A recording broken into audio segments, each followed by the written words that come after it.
نحمده ونصلي على رسول الكريم أما بعد أعوذ بالله من الشيطان الرجيم قل إن صلاتي ونسكي ومحياي ومماتي لله رب العالمين وقال النبي صلى الله عليه وسلم من وجد ساعة فلم يضحي فلا يقربن مصلانا أو كما قال عليه الصلاة والسلام۔ محترم ناظرین، یہ تو ہم سب جانتے ہیں کہ اللہ رب العزت نے ہمیں اس دنیا میں اپنی اطاعت و بندگی کے لیے پیدا فرمایا ہے۔ عبادت کرنا یہ اہل اسلام کا تشخص ہے، ریاضت مسلمانوں کا امتیاز ہے، مجاہدہ اور مشقت یہ اللہ والوں کا نمایاں وصف ہے۔ ساتھ ہی ساتھ ایک ناقابل انکار حقیقت بھی ہے کہ جو شخص اللہ سے ڈرنے والا ہوتا ہے اس کا مجاہدہ اعلیٰ درجے کا ہوا کرتا ہے،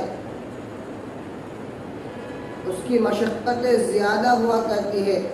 چنانچہ حضرت آدم علیہ السلام سے لے کر کے خاتم النبیین سرور کائنات محمد صلی اللہ علیہ وسلم تک تمام انبیاء علیہ السلام کی تاریخ شاہد ہے کہ اللہ کی راہ میں جتنی تکلیفیں انبیاء علیہ السلام نے اٹھائی ہے کسی اور نے اس کی جھلک بھی نہیں دیکھی۔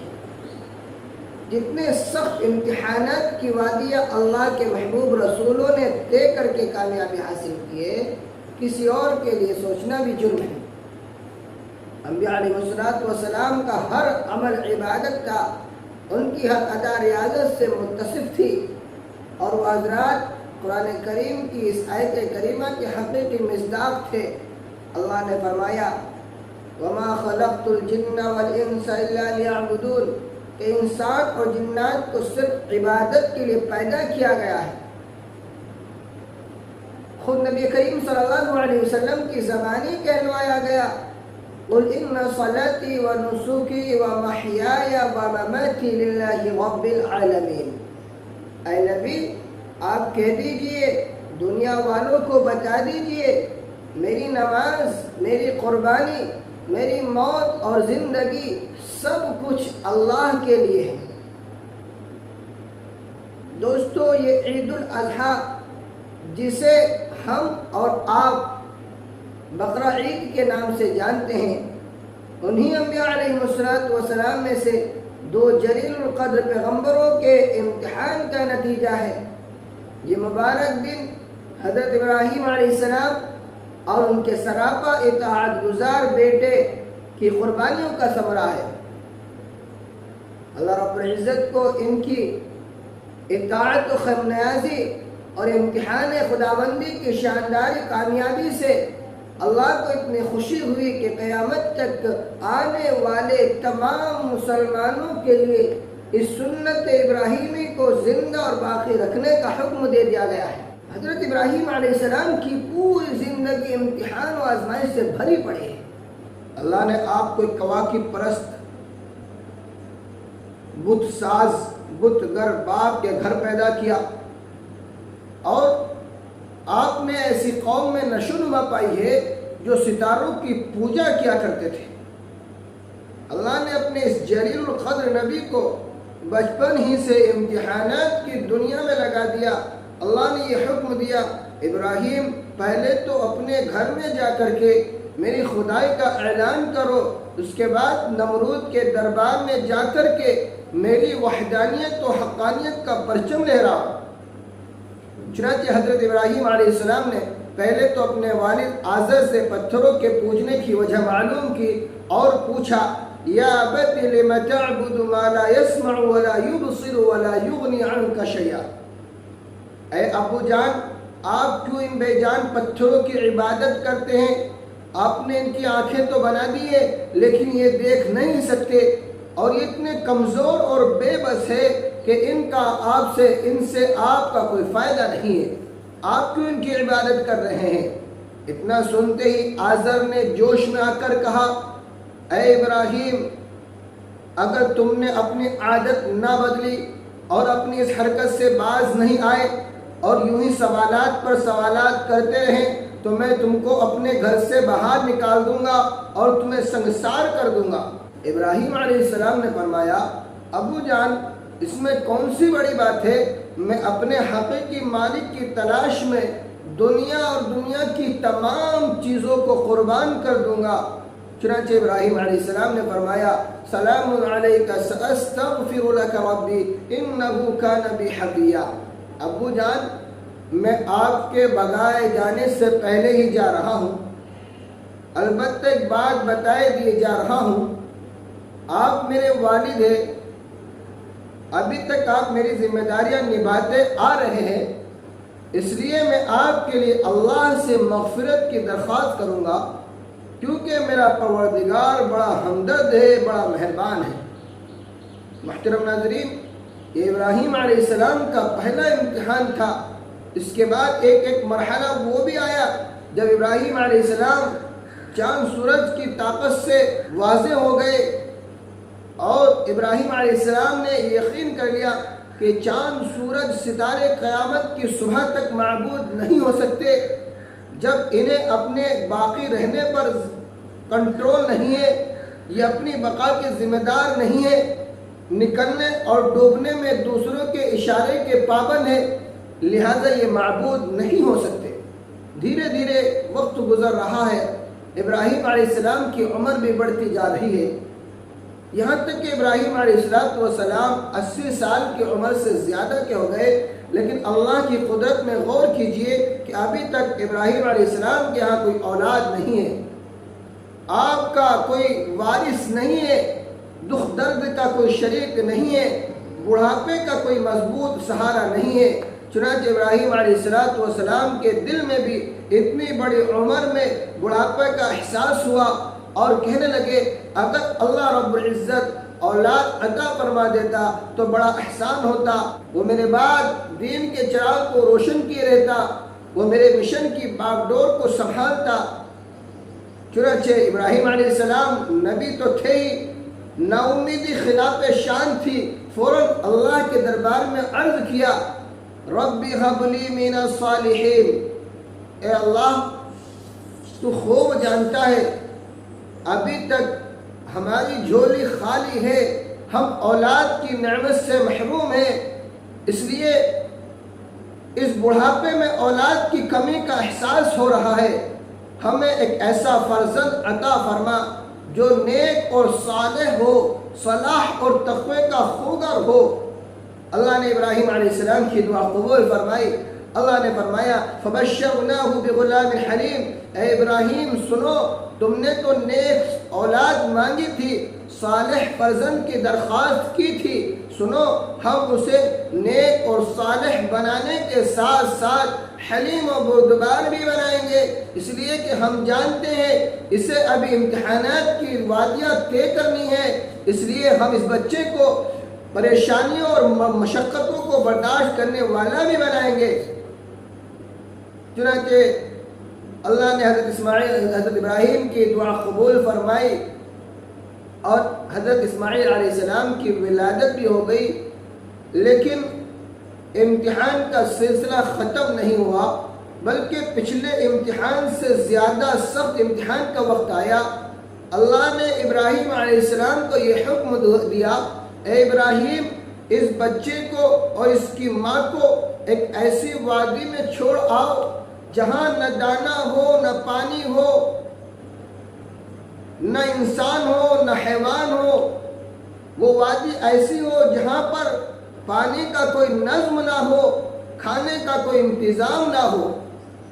چنانچہ حضرت ابراہیم علیہ السلام سمجھ گئے کہ یہ بھی ایک امتحان ہے، مجھے اس میں بھی فرسٹ پوزیشن لانی ہے، مجھے اس میں بھی کامیابی حاصل کرنی ہے۔ چنانچہ ابراہیم علیہ السلام نے بچے کو اور بیوی کو ساتھ لیا اور لے کر کے اس مقام پر پہنچے جس مقام کو قرآن نے وادی غیر ذی زرع کے نام سے یاد کیا ہے، یعنی وہ وادی ایسی ہے جہاں نہ دانا ہے، نہ پانی ہے، نہ کھانے کا کوئی انتظام ہے، نہ پینے کا کوئی انتظام ہے۔ حضرت ابراہیم علیہ السلام بیوی بچے کو چھوڑ کر کے اونٹ کی نکیل پکڑ کر کے جانے لگے. ادھر حضرت حاجرہ نے دیکھا تو ان کو بڑا تعجب ہوا، عجیب سا منظر لگا. کہنے لگی میاں کہاں جا رہے ہو؟ ہمیں اس بے آب و گیا وادی میں کس کے حوالے چھوڑ کر جا رہے ہو؟ کم از کم میرا نہیں تو اس بچے کا تو خیال کر لیا ہوتا جسے رو رو کر کے بڑھاپے میں اللہ سے مانگا ہے، جس بچے کو بڑھاپے کا سرمایہ تصور کیا ہے. میرے بھائیو، بزرگوں اور دوستو، ذرا غور کیجئے. ابراہیم علیہ السلام کے کچھ ارمان تھے، ان کے بھی کچھ احساسات و جذبات تھے. اکلوتے بیٹے کی محبت تھی، بیوی کے لیے دل میں نرم گوشہ تھے، اپنے بیوی بچوں کے ساتھ رہنے کی آرزو اور تمنا تھی. لیکن اللہ کے حکم کے سامنے ان سب چیزوں کو نظر انداز کر دیا اور فرمایا اے ہاجرہ میں تمہیں اور اسماعیل کو اللہ کے حوالے کر کے جا رہا ہوں، یہی اللہ کا حکم ہے، ہمیں اس پر راضی رہنا ہوگا. چنانچہ حضرت حاجرہ نبی کی بیوی تھی، خدا رسیدہ بزرگ خاتون تھی. اتنا سننا تھا، فوراً دامن خلیل کو چھوڑ کر کے رب جلیل کا واسطہ دے کر کہنے لگی میاں جائیے اور ہماری طرف سے بالکل مطمئن ہو کر جائیے. وہ خدا جس نے بچپن میں آپ کو ظالم قوم سے محفوظ رکھا، وہ خدا جس نے نمرود کی دہکتی ہوئی آگ میں آپ کی حفاظت کی ہے، آج ہمیں اسی کے حکم کے مطابق یہاں چھوڑ کر جا رہے ہیں تو یقیناً ہمیں اللہ یہاں بھی ہماری حفاظت فرمائے گا. میرے محترم بزرگوں اور دوستو، یہی مائیں تھی جن کی گود میں اسلام پلتا تھا، یہی مائیں تھی جن کی گود میں اسلام پلتا تھا، انہی کی گودوں میں انسان نور کے سانچے میں ڈھلتا تھا. حضرت ابراہیم علیہ السلام نے بیوی بچوں کو جب وہاں چھوڑا اور کچھ آگے بڑھے، بیوی بچے نظروں سے اوجھل ہو گئے تو انتہائی درد انگیز دعا فرمائی، ربنا انی اسکنت من ذریتی بواد غیر ذی زرع عند بیتک المحرم. اے کائنات کو بنانے والے، تو خوب جانتا ہے میں نے اپنے آل و اولاد کو اس لیے چھوڑا ہے، تیرے حکم کی اطاعت کے سوا میری کوئی چاہت نہیں ہے. میں نے اپنی آل اولاد کو اس لیے چھوڑا ہے، ربنا لیقیموا الصلاۃ، تاکہ وہ نماز قائم کرے اور تیرے دربار عالی میں سجدہ ریز ہو. فاجعل افئدۃ من الناس تہوی الیہم، اے اللہ ایک کرم ان پر یہ فرما دیجئے کہ وہ ماں اور بچہ اکیلے ہے، اس وادی میں ان کا کوئی پرسان حال نہیں ہے، اس لیے لوگوں کے دل ان کی طرف متوجہ کر دیجئے. اور دوسرا کرم یہ فرما دیجئے وَارْزُقْهُمْ مِنَ الثَّمَرَاتِ لَعَلَّهُمْ يَشْكُرُونَ. وہاں کی زمین کاشت کے قابل نہیں ہے، زراعت کے قابل نہیں ہے، اس لیے ان کے لیے پھلوں کا رزق مہیا کرا دیجئے تاکہ وہ آپ کے شکر گزار ہو، قدردان بنے. یہ ایک نبی کی دعا تھی اپنے معصوم بچے اور صابر و شاکر بیوی کے لیے، اللہ نے قبول فرمائی، جس کی وجہ سے آج پورا عرب فیض اٹھا رہا ہے. اس واقعے کے بعد حضرت حاجرہ حضرت اسماعیل علیہ السلام کو لے کر کے وہاں رہنے لگی. جو کچھ کھجوریں تھی اور پانی تھا ابھی تک وہی کھانے اور پینے میں استعمال ہوتا رہا. لیکن کچھ دنوں کے بعد جب سب کچھ ختم ہو گیا اور ادھر حضرت اسماعیل علیہ السلام کو پیاس لگی، حضرت حاجرہ بے تاب ہو گئی. حضرت حاجرہ کا دل آخر ماں کا دل تھا. جب قریب کہیں سے پانی نہیں ملا تو صفا پہاڑی پر چڑھی کہ شاید کہ بلندی سے یہاں پانی کے آثار مل جائے. لیکن جب وہاں بھی مایوسی ہوئی اور حضرت اسماعیل علیہ السلام کا خیال آیا تو فوراً دوڑی ہوئی واپس آئی. اور ادھر حضرت اسماعیل علیہ السلام کی پیاس میں اضافہ ہوتا جا رہا ہے. حضرت اسماعیل علیہ السلام کی پیاس بڑھتی جا رہی ہے۔ اس مرتبہ حضرت ہاجرہ مروہ پہاڑی پر گئی، شاید یہاں سے پانی کے آثار مل جائے، لیکن جب وہاں بھی پانی نہ ملا اور اسماعیل علیہ السلام کا خیال آیا تو فوراً دوڑی ہوئی واپس آئی۔ اسی طرح سے حضرت ہاجرہ نے صفا مروہ پر 7 چکر لگائے۔ میرے بھائی بزرگ اور دوستو، یہی وہ سنت ہاجرہ ہے، یہی وہ سنت ہاجرہ ہے جسے سعی بین صفا والمروہ کہا جاتا ہے۔ اللہ کو یہ سعی بین صفا والمروہ اتنی پسند آئی کہ قیامت تک کے تمام مسلمانوں کے لیے یہ ضروری قرار دیا ہے۔ اللہ رب العزت نے حضرت اسماعیل علیہ السلام کی پیاس کو دیکھا اور حضرت ہاجرہ کی لگن اور تڑپ کو محسوس کیا تو ان کے کانوں میں یہ آواز پہنچائی، اے ہاجرہ، ننھے اسماعیل کے پاس جاؤ، اب پانی تلاش کرنے کی ضرورت نہیں ہے، اب آپ کو پریشان ہونے کی ضرورت نہیں ہے، ہم نے اسماعیل کے قدموں میں پانی کا نظم کر دیا ہے۔ چنانچہ جا کے دیکھا حضرت اسماعیل علیہ السلام اپنی ایڑیاں رگڑ رہے تھے اور اس کے نیچے سے میٹھا اور ٹھنڈا پانی بہہ رہا تھا، ٹھنڈا چشمہ بہہ رہا تھا۔ حضرت ہاجرہ نے منڈھیر باندھی اور فرمایا، زم زم ٹھہر جا، یہ متبرک پانی جسے ہم اور آپ تبرک سمجھ کر پیتے ہیں، یہ پانی جس پانی میں نبی کریم صلی اللہ علیہ وسلم نے بیماریوں سے شفا بتلائی ہے، یہ متبرک پانی حضرت ہاجرہ کی محنت اور مشقت کے بعد مسلمانوں کو ملا ہے۔ اللہ رب العزت حضرت ہاجرہ کو پوری امت کی طرف سے جزائے خیر عطا فرمائے۔ کچھ دنوں کے بعد عرب کا جرہم نامی قبیلہ وہاں رہ کر کے آباد ہو گیا اور حضرت ہاجرہ حضرت اسماعیل کو لے کر کے سکون کی زندگی گزارنے لگی۔ اب حضرت اسماعیل علیہ السلام بڑے ہو رہے ہیں، جوانی کی دہلیز پر قدم رکھ رہے ہیں، اس قابل ہو رہے ہیں کہ والدین کی خدمت کرے، والدین کا ہاتھ بٹائے، والد کے کاموں میں شرکت کرے، لیکن اللہ کا حکم تو کچھ اور ہے۔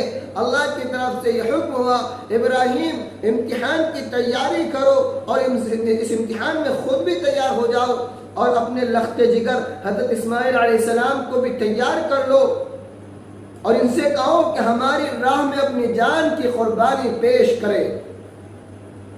محترم ناظرین، ابراہیم علیہ السلام سے کس چیز کی قربانی کا مطالبہ کیا گیا تھا، کسے قربان کرنے کے لیے کہا جا رہا تھا؟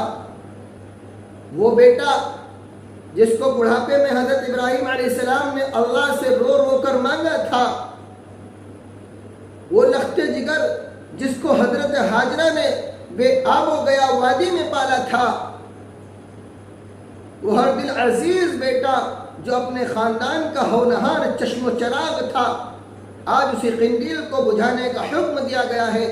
آج انہیں صفات کے حامل حضرت اسماعیل علیہ السلام کی قربانی کا مطالبہ کیا گیا ہے۔ اللہ نے حضرت ابراہیم علیہ السلام کو خواب میں ذبح کا حکم دیا، چنانچہ ابراہیم علیہ السلام نے اپنے بیٹے سے معلوم کیا، انی ارا فی المنام انی اذبحک فانظر ماذا تری،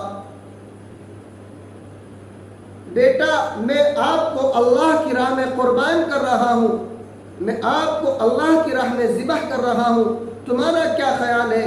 غور و فکر کر لو، تمہاری کیا رائے ہوتی ہے؟ کلیجے پر ہاتھ رکھ کر سوچئے اور قربان جائیے اس فداکاری اور جانثاری پر۔ پتہ ہے حضرت اسماعیل علیہ السلام نے کیا جواب دیا؟ ان کو معلوم ہے کہ میرے والد نبی ہیں اور نبی کا خواب سچا ہوا کرتا ہے۔ انتہائی سکون و وقار کے ساتھ فرمایا، یا ابت افعل ما تؤمر ستجدنی انشاء اللہ من الصابرین۔ ابو جان، آپ میری رائے کیوں معلوم کر رہے ہیں؟ آپ مجھ سے معلوم کیوں کر رہے ہیں؟ اللہ نے آپ کو جو حکم دیا ہے آپ اس کو کر گزریے، اللہ کے حکم کی تعمیل کیجئے۔